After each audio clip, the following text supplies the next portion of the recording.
Hello, and welcome to the FI Entrepreneur, Financial Planning for the Risk Taker. This podcast will show you how to achieve FI through entrepreneurial pursuits by developing a well-calibrated and thought-out plan for risk management so that you can maximize the rewards. Hosted by certified financial planner, enrolled agent, and serial entrepreneur Ben Martinek, this is the FI Entrepreneur, Financial Planning for the Risk Taker. The information presented in this podcast is for educational and entertainment purposes only. None of the content is presented as investment advice. Consult your financial professional before acting on any of the information presented in this show.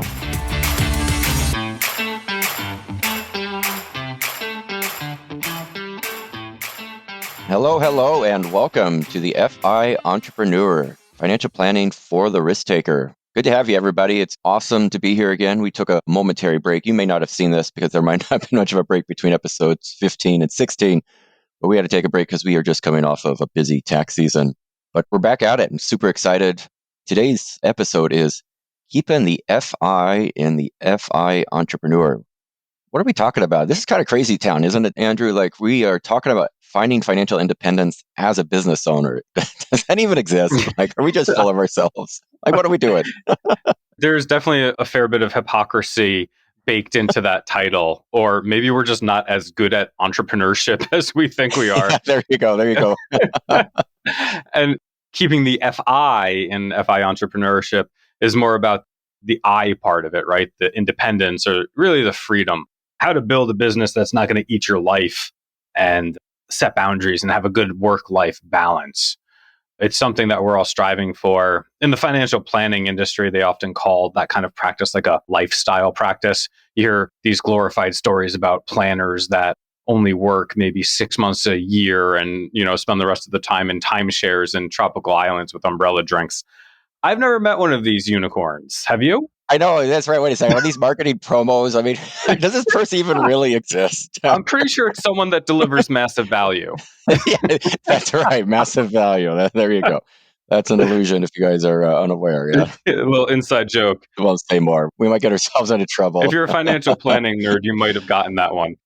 The reality is owning and running a business, especially from scratch as a startup, is just demanding and time consuming, and it doesn't leave a whole lot of time off. In some ways, it's the very opposite of a work-life balance. There is no balance. There is work, and that is your life. So I hope you're happy with it. There's a balance. It's just a one-sided balance. Yeah. It's very lopsided teeter-tot is what it is. So it's a really boring seesaw. Oh, it's so true, Andrew. I just met with another financial advisor who's been in the business for almost 25 years, and I think he's finally getting into the FI part of entrepreneurship and was retelling some of his story, in which the first 10 years was just a lot of hustle and a lot of grind and a lot of get after it. Now, that's not always true for everybody. I don't want to scare you all away.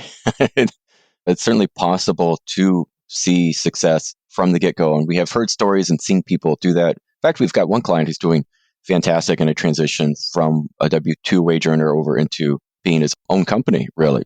So is there opportunity for you to be able to find that nice balance where, yes, you can still make a good living and work for yourself and take care of your needs and not be killing yourself in the meantime? It does happen. Boy, I tell you, in the circumstances in which I've seen it happen, it's with somebody who's really got some contacts. They're in the know. They've got a nice business, or it's very niche down, or you've got a very developed skill set that nobody else has. And you've been able to get your name out there and you're very much in demand of, and you can set your own time and your own schedule. So we've brought up niching a fair amount already, I think, in the show. And really at the heart of it, if you really want financial independence as an entrepreneur, like niching without question, it's got to be something you're working towards to make happen. But in the meantime, I mean, maybe you won't be quite so lucky as like within your first year, your business is already doing everything you want it to do for you. Like, how do you find, Andrew, a little bit of financial independence, or at least what we aspire to in FI, which is meant to be a little more relaxed schedule, hopefully not quite as stressful. How do you think you can find that in the hustle and bustle of being an entrepreneur? What does one have to do? For me, you really got to take it. If you are the boss, if you're the entrepreneur, and if you don't decide to take those opportunities to give yourself free time, then no one's going to do it for you, right? No one's going to say, oh, Andrew, stay home today. You deserve a break. It's not going to happen, right? There's always going to be another person pulling at you. And even if it's not an outside person, it's going to be your own inner person, because once you get out of that W-2 position, once you get out of that paycheck position, it's like, look, man, if you're not working, you're not eating. You got to keep working to keep the lights on, to keep the money coming in. So if you're cognizant of that and that's in the back of your head all the time, you are very much going to be like a hamster on a wheel. So I think that it's really important for the person to have their own internal limits, own internal boundaries, and take time for themselves, which I've luckily done a few times in my career or my work history, really. Yeah, well, good for you. I mean, we were doing the same. We've got an up and coming 1 month long vacation, going to be traveling around some of the West Coast. And we did this similar last year. And so thankfully, we've been able to see some of the perks of entrepreneurship where, as the boss, if I want to take a 1 month long vacation, guess what? I'm approved, right? I've just given myself that time off and I don't have to go and ask. Of course, Andrew, if you want some time off too, you're more than welcome. We can always work that out. Very generous to those working under us. We want to give them the same opportunities we're giving to ourselves. Boy, I think you're right on it. You got to take the time. You got to give yourself permission. Now, admittedly, that is really hard to do in the early stages of running a business because some of this stuff is like your business is almost in critical care. At least that's the way it's felt for me, in which, like, if you're not attending to it at every moment of every day, you're just afraid it's going to die. Like, it's going to have a moment and something's going to happen and you're not going to be there. And that's it. Now the business is over. And quite frankly, I think there may just simply be some truth to that. Like in the early stages of running a business, the freedom to take time off just simply may not be a possibility. But at some point, I think this is true whether you're a W-2 wage earner going up the corporate ladder or just working for yourself. You got to be able to say, you know what, all the stuff that I'm doing right now at work, we can just go put it up on a shelf or put it away for a couple of days or a couple of weeks or even a month. It's not going to die. It's not all going to go away. It's not all going to fall apart. And it's a matter of trust, right? I mean, I think we can operate out of fear. There's really like two principal things that you run into as human beings when it comes to running businesses or money, and that's either fear or greed. And, you can only be guilty of both of them. Either from a place of greed, you don't want to take any time off because ultimately that means you're not going to probably make as much money. Probably a real and true statement. But also there's a fear, and I think that's probably the more primary one, especially in the early stage of the business. You're just afraid that something's going to happen and the business can't manage without you. And so you do have to teach yourself to say it's going to be okay. I can only work, not only take some time off, but I can not work as many hours this week. And that's going to be okay. That's all right. Or if I don't work an evening or a weekend, that's going to be okay. Like we're going to survive. This is really getting to the scarcity mindset, right, Andrew? And maybe switching from scarcity to abundance. I mean, we're getting a little philosophical here. That's my background, everybody. But can you really achieve FI, folks, without actually switching this perception from scarcity to abundance? Does that have to be a requirement for FI? I think that I come at it from a less of a philosophical perspective, where there certainly is that scarcity mentality for it. But if I'm in the place where I'm designing a business, from day one, I want to design it in a way that I can not be there. I don't want to make myself mission critical. So if I'm hiring people, if I'm training staff, I want to train them into every part of the business where I could walk away. Like you're going to walk away, you're going to take a month off, and hopefully I don't burn down the shop, right? We hope so. We hope so, right? You come back and you've still got a few clients to serve. But hopefully that is the mindset that you're in. But getting back to that scarcity mentality, I think, again, if you're planning correctly, you can overcome that, right? If you know what you've done is good work, if you know that you've got those skills, like we've seen clients, right, changing from one job to another, and they build into that transition a month off. These people are not worried that their skills are going to go out of demand. They're not worried that the new job is going to say to them, okay, well, then we're going to find someone else, right? They're confident in their abilities. They're confident in the marketplace that does need them. And they're operating really, well, I think whether they know it or not, really from a place of abundance. Or maybe they just don't care. They're like, look, I'm taking this time off and we're going to figure it out down the line. But I think good planning and some good knowledge of and confidence really can alleviate that scarcity mindset and hopefully get you over the hump. For sure. There's a big theme in FI is kind of this minimalism, which is ultimately trying to find satisfaction or happiness with less. That there's no question that's part of at least the early founding of this movement or focus. And so it's part of why we work is so we can make money, and part of why we make money is so we can buy stuff, at least in part. And we can only try to find happiness in buying other things. I'm certainly guilty of this for sure, where I finally have some time off and we don't really need to buy anything. So, but one of the things I want to look to is try to buy something because I don't know, it makes me feel better, it makes me feel like my work is worthwhile. But part of why we work as hard as we do is that we can have time off to only spend with my family, with our families, with our loved ones. And I can't tell you, it's sometimes a struggle. It's a struggle to turn off the business. You get so tied up into it, so consumed by it that when it's time to spend time with family, you can be guilty. I could be guilty of making excuses like, oh, I got to be working on this or there's that. Or there is another financial advisor podcast that calls this playing office.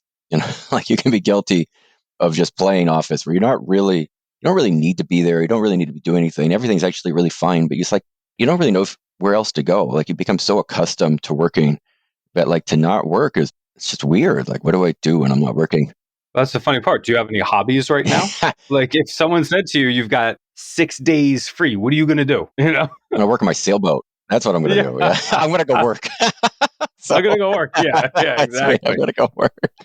Or there's like that sickness in our culture that it's like, if you're not spending your time productively, it's really hard, I think, for both of us to just sit. Yeah.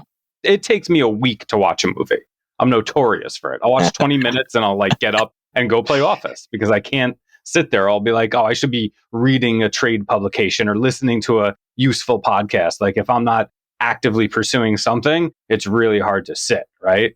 And the ability to have these kind of like time blocking or mini retirements, alternate schedules, I think perhaps building those kinds of things into a daily schedule maybe would allow a person to, when they do have a longer amount of time off, to maybe ease into that more easily. Kind of like practicing taking downtime, right? For sure. Yes. We become good at what we do. So, if you spend all your time working, then hopefully you're going to be pretty good at it. You better be. Otherwise, you're probably not going to not have a job for very long. Yeah. So one hopes. But, honestly, if you don't practice taking time off, you're not really good at it. Maybe that's part of the problem. I need to just like practice taking more time off to be better. So I don't know. We find happiness. They have a saying, this is just so true. They do these tests, surveys, people around their death. What are the things that they regret most in life or wouldn't regret? And the one of it's always at the top of the list. If you guys haven't seen this, I have no desire to have worked anymore or spend any more time in the office now that I'm at my deathbed. It's not like you lay on your death's door and be like, gosh, I wish I had just worked a few more hours. Right? Knocked out just a few more tax returns. We could have gotten out a few more, right? Man, I could have worked just a little bit more. Why did I do that? Like, what a missed opportunity. what was I thinking? Literally, folks, I'm sure you know this, but it never happens. Like, that is not what we go back and reminisce on when the time comes. It's what you would maybe expect it to be. It's spending time with family and loved ones. It's maybe taking risks, starting your own business. Perhaps people will have regrets of like, I wish I had been a little more adventurous in my life and made that big leap and I don't know, either moved across the country or tried a different job or changed careers or went out on my own. That's not uncommon, actually, that folks have regret about playing it too safe. So here you go. I'm telling you, go, don't work too much, but don't play it safe either. Try to have FI doing both of those things. So good luck. So what do you think, Andrew? Can you take the risk and can you get FI and not still kill yourself? Like, how do you manage this transition where, running a business is demanding, but that's not why you go out, right? You don't start your own business to be overworked, do you? No, of course not. But I think it invariably kind of happens. I don't know. For me, why did I get into my own businesses? In a lot of ways, I was sick of working for other people. I saw a lot of glass ceilings around me. I knew what my skill set was and I knew what I could do. And I knew that working for someone else, I was going to cap out at a number that I was really just not happy with. So I went out and I saw a hole in the marketplace and tried to fill it. And it worked out to a certain extent. But again, I got to another point. I said, look, for the risk that I'm taking on and for the potential reward that I'm going to get, this is also not going to work.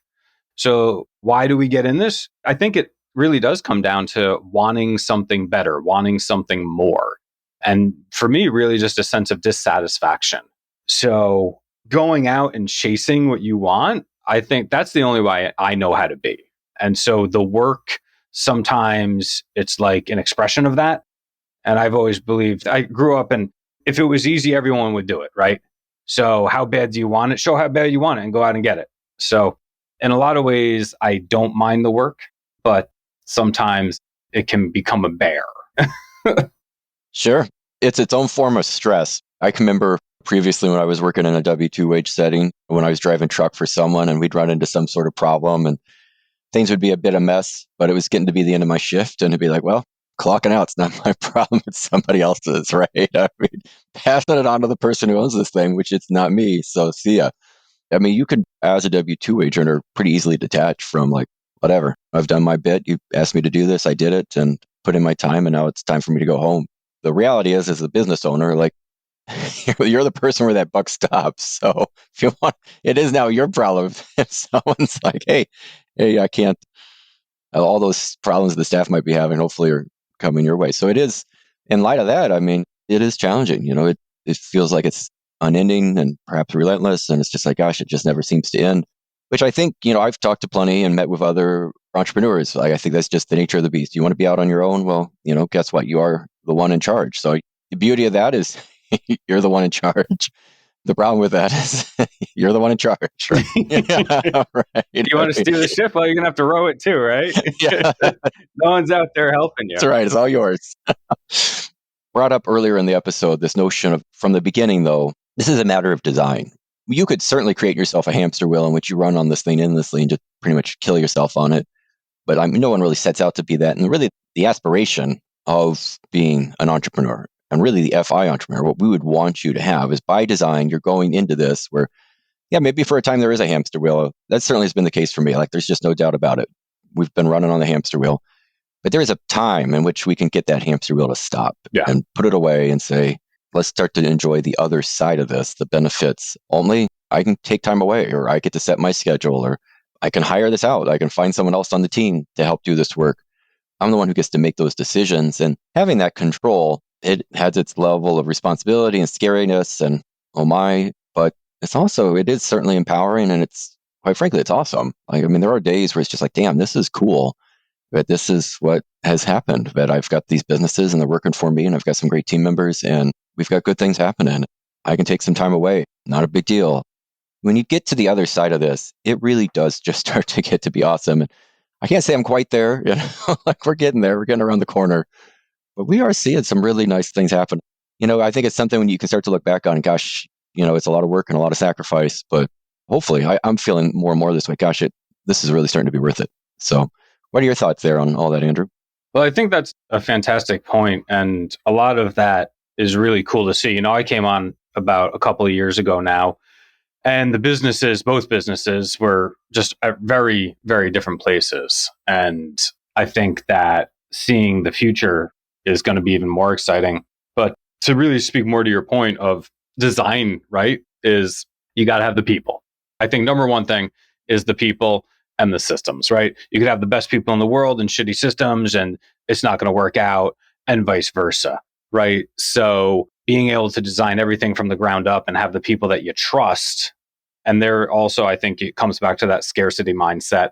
If you don't have enough abundance of trust in the people around you, you're never going to walk away. You're never going to be able to feel relaxed in doing so. So it really does come down to the people. I think also a lot of things that make working in this kind of field wonderful, like, we work from home, we can take off on a long lunch, do a little exercise, blah, blah, blah.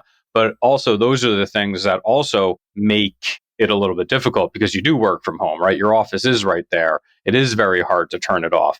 If you get a notification on your phone on a Friday night at midnight and you look at it, not from your boss. No way. I hope not. No.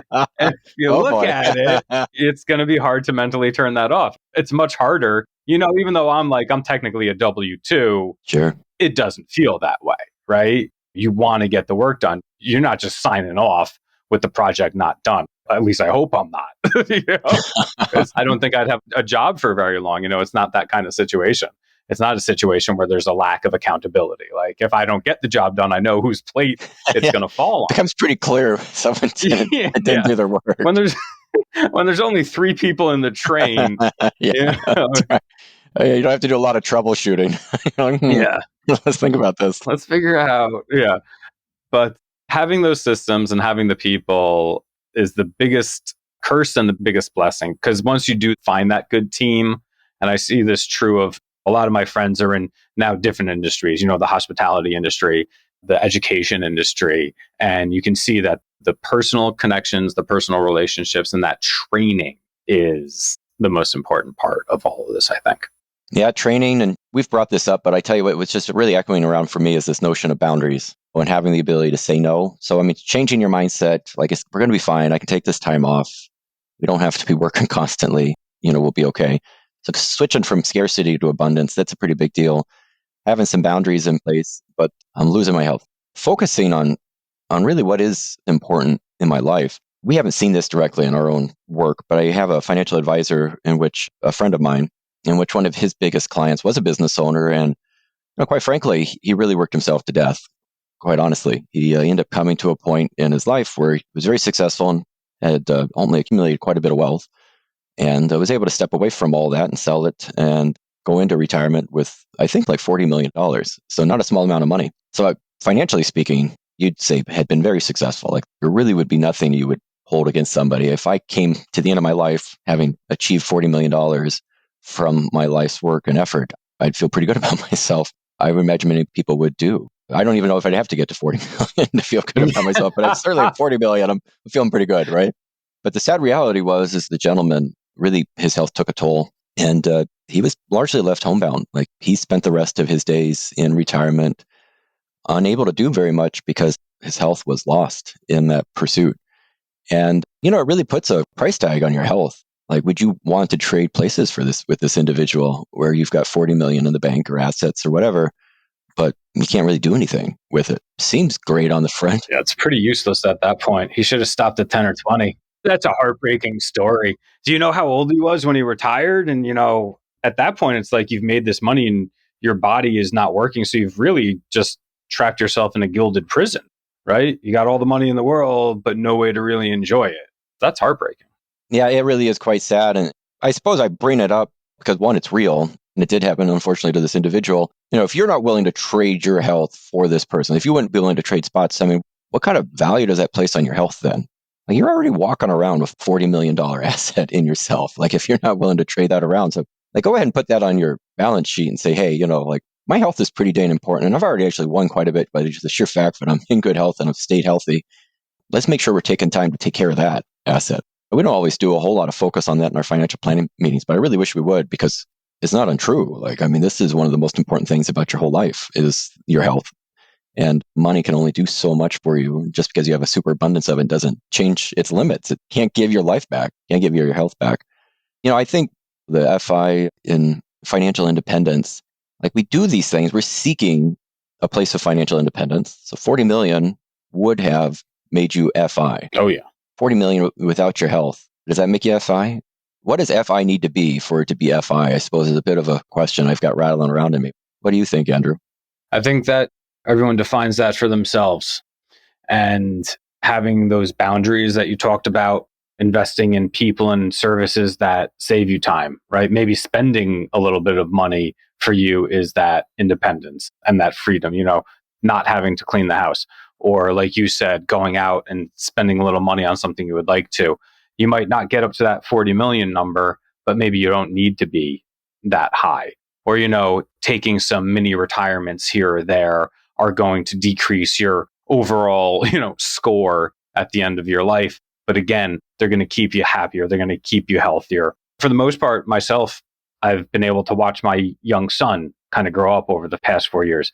And like, I may not be making $200,000 a year, but a lot of the people that are doing that, I know they spend $40,000 a year on daycare and they probably barely ever see their kids. Those are the trade-offs that you make. So if you're going to focus on your health, if you're going to put downtime in your schedule, if you're going to do time blocking, and really in a certain way, if you're going to accept less by living a more frugal lifestyle, a minimalist lifestyle, you don't need the $100,000 car or the big vacation everywhere. We don't go on a lot of vacations. But you know what? Anytime we want to go out to eat, it's like, all right, we're going to do that. And so that gives us freedom. It gives my wife freedom, right?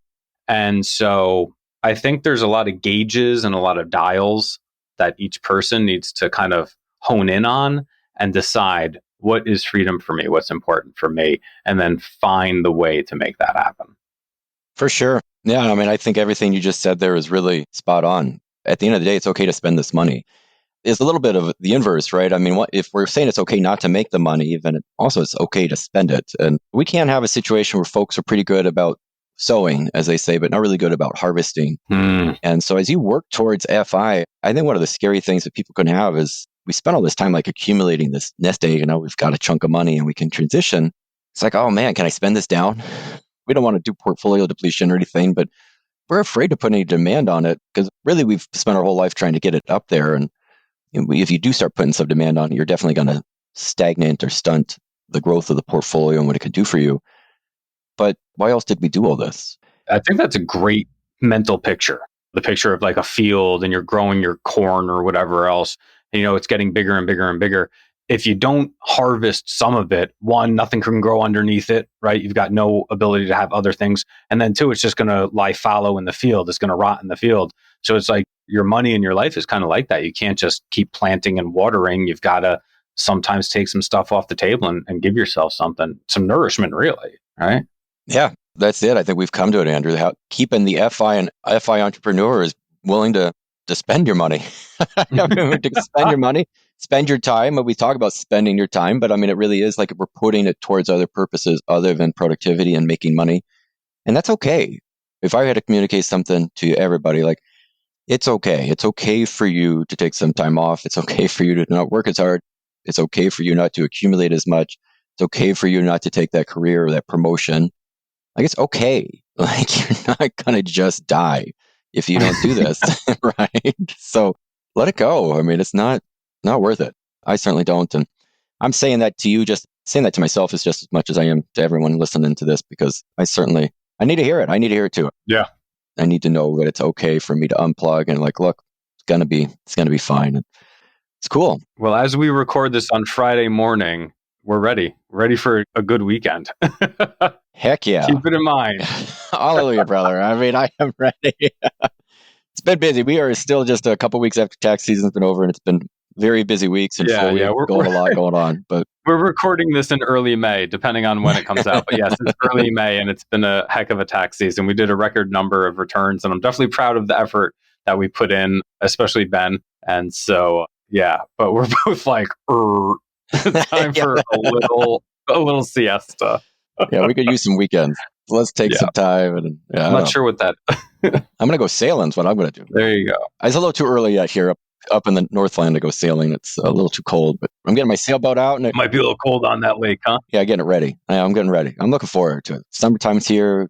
Coming out of the spring. It's a good time of the year. So maybe do some barbecuing. Yeah.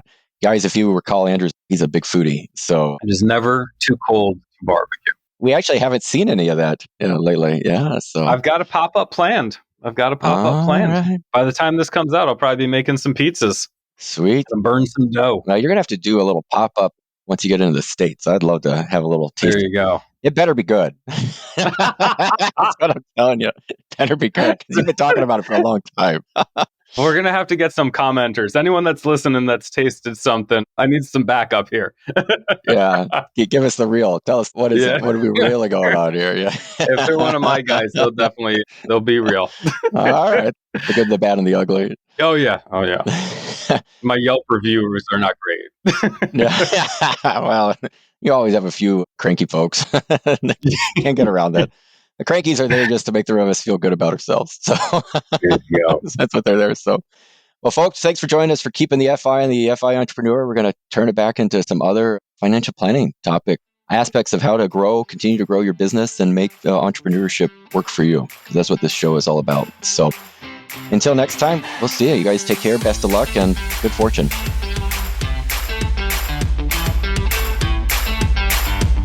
Thanks for listening. I hope you've had as much fun as we did. If you'd like to learn more about any of the subjects we spoke about, please visit our website for show notes, links, and more. Hit like, subscribe, or whatever button you've got in front of you to show some love. Remember, the information presented in this podcast is for educational and entertainment purposes only. Remember what Teddy Roosevelt said about the person who strives greatly.